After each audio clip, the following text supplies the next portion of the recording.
The Smollett hoax is one of many that fit a pattern. Angry Trumpkins unleash vicious and hate-filled attacks against sexual or racial minorities. Now, here are just a few of more than dozens that are out there. In December 2016, a Muslim woman said she was attacked by 3 white Trump supporters in New York City on the subway.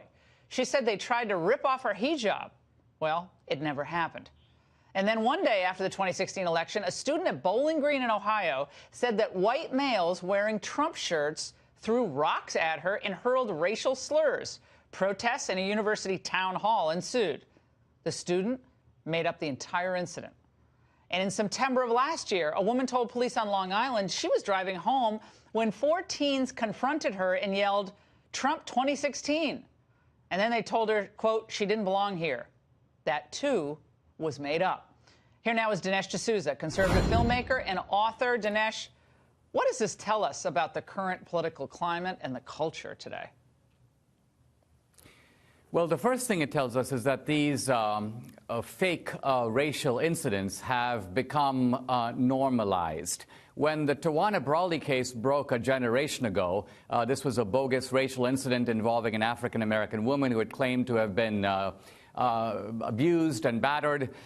It was anomalous. People really had to scratch their heads because this was such a freak episode. But now there's a procession of these bogus incidents, of which the Jussie Smolletts case is only the latest. Now, I think for people watching, they're a little baffled because they probably think, what kind of dementia causes someone to do this? Why would somebody fabricate an incident? And I think that we're dealing here not so much with personal dementia, but what can be called ideological dementia. You touched on it earlier.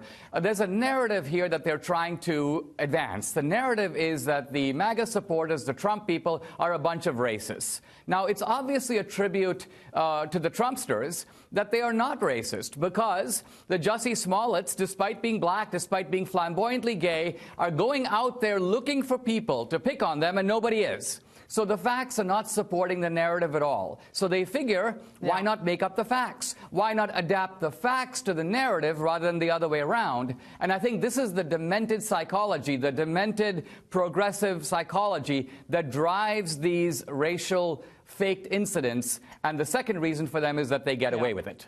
Well, and this is what my point, Dinesh, is that conservatives are quick to sort of say, oh, let's move on. I don't want to dwell on this.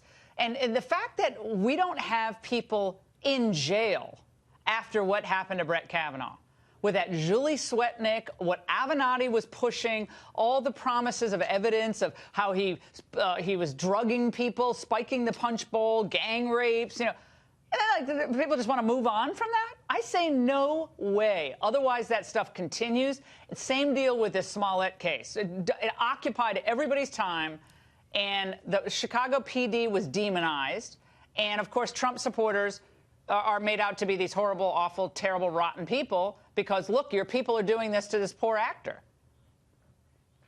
It's important to realize that the Jussie Smollett incident is a hate crime. It's a hate crime, but in the opposite direction.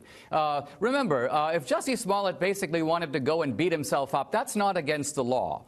The real crime here was attempting to pin this blame on a bunch of people who did nothing, on innocent people.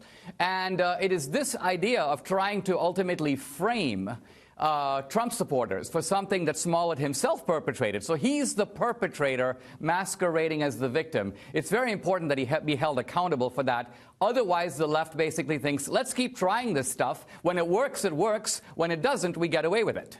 Dinesh, excellent analysis as always. Thank you so much.